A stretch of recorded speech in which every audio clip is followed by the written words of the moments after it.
rapaziada, Pedrão Fute aqui e hoje para falar do empate entre Brasil e Colômbia na última rodada da fase de grupos da Copa América. Uma vitória poderia dar ao Brasil um caminho mais fácil nas quartas de final, mas não foi isso que aconteceu. A verdade é que o empate foi um ótimo resultado para a seleção brasileira comparando com o seu desempenho dentro de campo.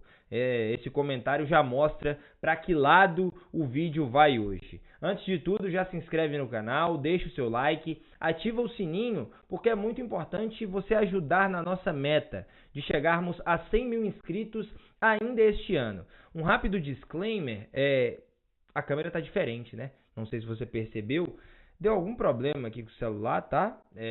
Tentei aqui conectar no aplicativo que eu uso para gravar os vídeos, ficou travando, então a imagem está um pouco mais turva, porque estou usando a webcam do meu notebook. Espero que vocês entendam, mas o importante aqui é me ouvir, beleza? Porque essa lataria aqui nem está tão linda para você adorar me ver. Me ouça e tá tudo certo. Tenho até umas anotações aqui, se eu olhar para baixo é por causa disso, porque foram muitas coisas nesse jogo, e para o Brasil principalmente coisas ruins.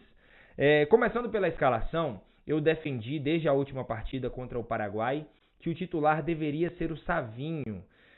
Considerando o jeito que o Dorival está lidando com esse ataque da seleção brasileira, que assim, eu tenho várias críticas, né, a escalação, enfim, mas considerando que ele deixa os jogadores de frente mais livres e eles não atacam de uma forma coordenada, e sim partindo da individualidade de cada um, né, um contra um do Vinícius Júnior, a inventividade do Rodrigo, enfim. Eu acredito que o Savinho seria melhor do que o Rafinha, porque ele tem um contra um melhor do que o Rafinha, né? Ele tem mais inventividade com a bola, é mais rápido, conduzindo a bola nos pés ali para driblar, enfim. E pelo que mostrou, tanto nos amistosos como no jogo contra a Costa Rica, eu acreditava que ele deveria ser o titular. Não foi a opção do Dorival. E para calar os comentaristas, como sempre, né, o mais criticado, o que era pedido no banco, no caso o Rafinha, abre o placar com um gol de falta, um belíssimo gol de falta, tá? Assim, sem querer tirar o mérito do Rafinha, que mais uma vez foi uma belíssima cobrança, eu acredito que se fosse um goleiro melhor, poderia ter pegado aquela bola. O Vargas ainda resvala na bola antes dela entrar, né? E não é só uma resvaladinha, ele pega na bola assim. Então, o goleiro, que na minha opinião é o ponto mais fraco dessa seleção da Colômbia, se fosse melhor, talvez pegasse a falta. Mas foi uma falta muito bem batida pelo Rafinha. Pegou a bola com confiança. Aparentemente deve estar treinando bastante. E abriu o placar. Até esse gol do Rafinha, para mim é um ponto de mudança no jogo. Tava tudo muito bem pareado, tá? O jogo estava intenso, tava lá e cá. Mas as duas seleções conseguiam ali, na disputa de bola, imprimir o seu estilo de jogo. Tanto a Colômbia como a seleção brasileira. A partir desse gol, a seleção brasileira simplesmente não consegue mais praticar o esporte futebol. Sim, é desse nível. Eu diria que depois do gol do Rafinha, a seleção brasileira de Dorival Júnior tem a pior atuação desde que o técnico assumiu o cargo. Foi assim muito ruim. A seleção da Colômbia tomou conta da partida, direcionava os movimentos do jogo, tomava conta de todas as ações, assim, um verdadeiro passeio de bola. Muitas vezes a Colômbia trocava passes por mais de um minuto dentro do campo da seleção brasileira. Um adendo aqui para o James Rodrigues, assim, que jogador é o James? Tem um pessoal no Instagram que sempre fica me corrigindo que eu chamo de James, mas é Rames, né? O Rames Rodrigues. Que jogador é o Rames Rodrigues? Assim, parece outra pessoa comparando ao que a gente vê no São Paulo aqui, né? Uma loucura. Organiza o jogo, marca, ajuda na marcação, é intenso, tem passe. Ele, antes do gol de falta do Rafinha, a propósito, ele quase faz um lindíssimo gol de falta no Alisson, assim.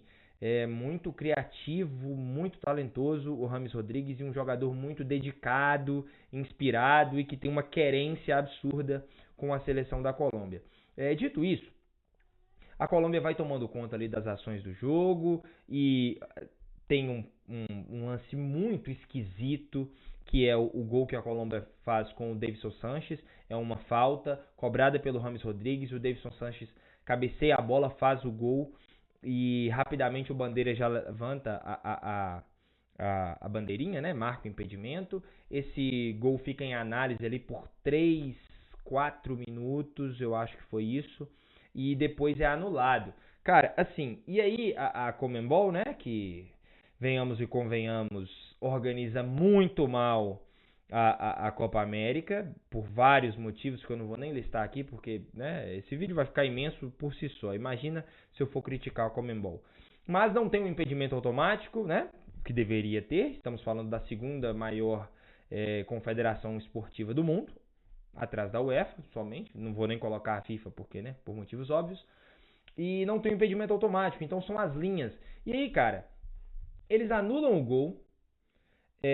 O VAR anula o gol, né? O árbitro vai lá e marca o impedimento. E ó, eu vou te falar aqui que foi coisa de uns 15 minutos para mostrarem as linhas traçadas. E a linha foi traçada no jogador errado. Eu vou tentar colocar agora aqui, deve estar aparecendo aí para você se eu conseguir. Se eu não conseguir, é minha cara mesmo. Mas a imagem do impedimento e a linha é traçada no jogador errado. Não foi esse jogador que a linha foi traçada que estava impedido, que cabeceou a bola, que fez o gol. Não é o Davinson Sanches. Não estou dizendo que o Davinson Sanches não esteja impedido, tá?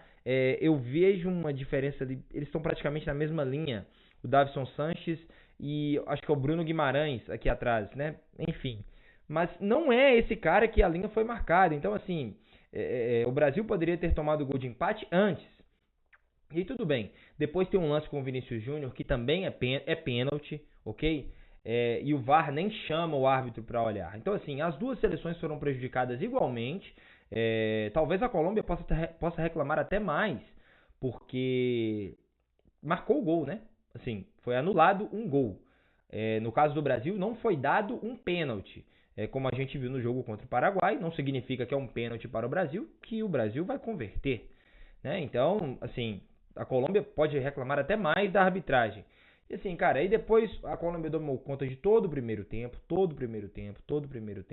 e no final, depois, no lance anterior, o Alisson, a propósito, vou até falar do Alisson. O Alisson não sabe jogar com os pés, né? Assim, joga muito mal com os pés, é sempre uma preocupação gigante quando a bola vai nos pés dele. Eu continuo achando ele o melhor goleiro brasileiro entre todos os possíveis, debaixo das traves, mas ele tem essa dificuldade com os pés, né? Vamos ver a importância disso para o Dorival. Mordi até a língua. Para o Dorival. Ele erra um lance assim muito grotesco, entrega a bola nos pés do Luiz Dias, o Luiz Dias finaliza um pouco mal, ele defende, vai para o lateral a bola e na mesma jogada sai o gol. Um erro grotesco de marcação do Wendel, que assim foi trocado pelo Arana porque marca melhor, porque não sobe tanto, não atrapalha o Vinícius Júnior, mas também não é um exímio marcador, longe disso, né?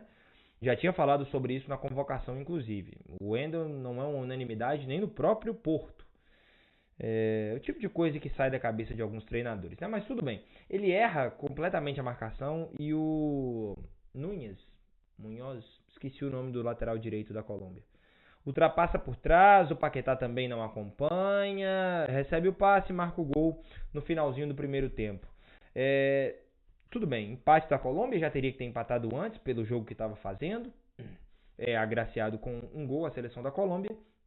E aí, fim do primeiro tempo, vai para o intervalo. Achei que o Dorival faria mais mudanças. Ele só troca o Paquetá com o Andrés por conta que o Paquetá tinha cartão, né? Poderia tomar outro e ser suspenso. Falando em cartão, nesse primeiro tempo, o Vinícius Júnior tomou um cartão e tá fora do jogo contra o Uruguai, né? Assim, um lance, assim, completamente... Foi até o lance da falta que o Rames Rodrigues mandou na trave. O Rames ele tenta dar um lençol no Vinícius Júnior e o Vinícius Júnior mete a mão na cara do Rames, assim, sem pé nem cabeça. É difícil, né? O psicológico do Vinícius Júnior na seleção brasileira, mas... Enfim, tá fora do jogo contra o Uruguai, tá? Pelo desempenho, até agora aqui, não faz falta. Faz falta porque a gente sabe o jogador decisivo que pode ser e que pode mudar qualquer partida em 2 lances. Mas pelo que apresentou na Copa América até aqui, não é uma coisa de, meu Deus, o Vinícius Júnior não vai jogar. Não, de 3 jogos, jogou 1 bem. Indo para o segundo tempo, Dorival, 10 minutos de vídeo, isso aqui vai ficar imenso e com razão, tá? A seleção brasileira merece todas essas críticas. O querido Dorival Júnior tira o Paquetá, coloca o Andrés entra muito mal na partida, assim, realmente uma partida ruim do Andrés, tá? E o jogo vai seguindo, e a seleção brasileira não melhora. Eu não entendo muito bem esse encaixe dos três meio-campistas da seleção brasileira, né? Sempre são três meio-campistas com pouquíssima criação. Os dois meio-campistas com mais inventividade que a gente tem, que o caso do Paquetá e do Andrés Pereira, nos seus clubes, não são meias atacantes, são meias de ligação ali, quase que volantes. Então o Brasil praticamente só tem meias criadores de transição que não conseguem municiar ali os seus atacantes, né? É um papel que fica meio que para o Rodrigo, mas ele também já está numa posição muito avançada para criar essas jogadas. Acho que o melhor seria recuar o Rodrigo. E você teria uma referência no ataque que é tão importante. Vou falar do Endrick daqui a pouco, mas enfim, eu acho que no final das contas a culpa é do Dorival de não estar conseguindo montar esse time. Um meio-campo que marca muito, não necessariamente com efetividade, e cria pouquíssimo. Mas tudo bem. O jogo vai se alastrando, vai seguindo, e você espera substituições do Dorival, né? Aí vou te falar as duas primeiras, a segunda e a terceira substituição que ele fez. Ele tira o João Gomes, que fez uma partida ok, marcou bem ali, mas nada demais, tomou cartão amarelo, enfim. E coloca o Ederson. O jogo estava empatado, o Brasil precisava ganhar. O Ederson entra e não faz nada além do que ele faz, né? Que é marcar, ocupar espaço, roubar uma bola aqui, outra ali, entregar a bola em alguém. Para um time que está precisando vencer, não muda em nada. Aí ele tira o Rodrigo e coloca o Savinho. Dorival, me explica. Assim, eu não tenho palavras para explicar. O Dorival tira o Rodrigo e coloca o Savinho. Ele fica, em determinado momento do jogo, com 3 pontas no ataque. Vinícius Júnior, Rafinha e Savinho. Cara, é difícil entender, é difícil explicar. Eu não consigo entender o que se passa na cabeça do Dorival, mas com certeza é uma completa asneira. Assim, ele ficou com 3 pontas no ataque, gente. Nenhuma criação, não estava funcionando com 2. O Rodrigo ali no meio, ele parte de um pressuposto de dar liberdade. Ele deve ter escutado o Ancelotti falar isso. Com certeza ele está tentando replicar. Ele parte de um pressuposto de dar liberdade aos seus atacantes sem tática nenhuma. Entrega a bola no Vinícius Júnior e vê o que ele faz. Entrega a bola no Rafinho e vê o que ele faz. Entrega a bola no Rodrigo e vê se ele tira um coelho da cartola. O quê? Isso não existe. Estão falando de seleção brasileira. A Colômbia e times menores não jogam assim. Seleções menores não jogam assim. Enfim, é de um amadorismo o que o Dorival vem fazendo na seleção brasileira no que diz respeito a conceitos táticos e substituições e se adaptar ao jogo dentro do jogo é preocupante. Assim, só reforça que o Dorival não estava pronto para assumir esse cargo, apesar de ser o técnico brasileiro mais preparado. Ele ainda não está no patamar de assumir a seleção brasileira. A verdade é essa. Assim, é muito pobre taticamente, sinceramente falando. E aí, cara, vamos lá. Segue o jogo. A Colômbia continua tendo várias chances. O Borré do Internacional perde um gol assim, sozinho na pequena área. O Brasil tem que agradecer aos céus ao Borré, porque era para ter perdido essa partida. E aí ele não coloca o Endrick, assim, porque o que o Dorival Júnior tem contra o Endrick? Eu odeio ser o cara que fomenta teorias da conspiração. Eu sempre tento levar para o lado técnico e tático, decisões de um treinador, decisões de um jogador dentro de campo, mas eu não consigo entender por que o Dorival não coloca o Endrick mais cedo nas partidas. O Endrick, contando essa partida agora contra a Colômbia, ele jogou pouco mais de um tempo, pouco mais de 45 minutos nessa Copa América, em um ataque completamente bagunçado, que claramente precisa de uma referência ofensiva, que não seja o Endrick, que seja o Evanilson. Porque assim, é uma questão tática. Tô falando do Endrick porque o Endrick é melhor que o Evanilson, né? Já demonstrou isso, pelo menos por enquanto, na carreira. E o que ele tem contra o Endrick? Assim, porque a justificativa do Dorival, em todas as perguntas sobre colocar ou não o Endrick de titular, enfim, isso, aquilo, ele diz que é para não colocar pressão, que o Endrick é muito jovem, que vai ser dado um passo de cada vez. Ok, entendi. Toda vez que o Endrick entra, tirando o jogo contra o Paraguai, todas as vezes que o Endrick entrou na seleção brasileira sob o comando do Dorival, foi precisando fazer gol. Se isso não é pressão, todas as vezes, contra a Inglaterra, contra a Espanha, no amistoso contra os Estados Unidos, no amistoso contra o México, na estreia contra a Costa Rica, nessas 5 partidas, contando agora contra a Colômbia, o Endrick entra em campo com a seleção brasileira ou empatando ou perdendo. E aí ele fez aquele gol contra a Inglaterra, fez um gol contra a Espanha, depois fez o gol contra os Estados Unidos, né? Foi contra os Estados Unidos ou contra o México? Enfim. E aí vai criando essa pressão no garoto, de ele entra e resolve. Na minha opinião, o Dorival só coloca mais pressão no Endrick. Porque se ele é o jogador que entra e resolve, e você só deixa para colocar ele nos minutos finais, quando o Brasil precisa de um gol, você está reforçando a pressão em cima do garoto. Justificativa completamente, assim, sem eira nem beira do Dorival. E ele coloca o Endrick faltando 4 minutos para o jogo acabar. No lugar de quem? Do Wendel. Você não escutou errado. Ele colocou o Endrick no lugar do Wendel. E aí, na mesma mudança, ele coloca o Douglas Luiz no lugar do Bruno Guimarães. Dorival, me explica. Ele mudou o conceito tático da equipe, pelo que eu entendi, era o que ele queria fazer, tirar o Wendel, ter mais um homem no meio campo, que no caso seria ter mais um homem no meio campo, não, ter mais um homem no ataque, né? Porque até esse momento ele tinha três pontas no ataque. Ele teria mais um homem no ataque, no caso o Endrick, e jogaria com uma linha de 3 atrás, né? Marquinhos, Militão e Danilo. Como se a Colômbia tinha 2 pontas? Nos últimos 5, 10 minutos, né, contando os acréscimos, o Douglas Luiz jogou de lateral esquerdo. Porque o Dorival quis fazer uma mudança tática que não cabia ao jogo. Vocês estão conseguindo entender?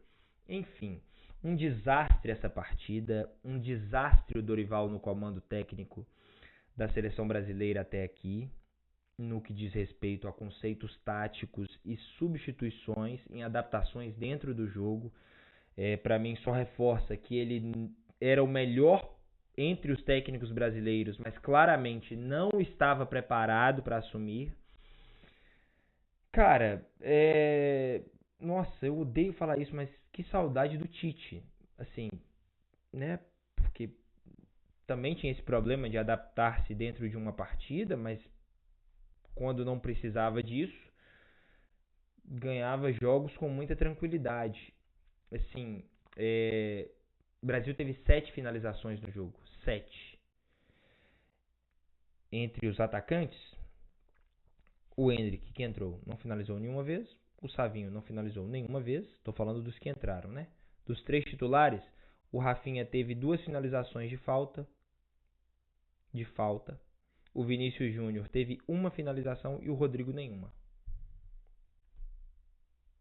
Assim, consigo tirar pouquíssimos pontos bons dessa seleção brasileira.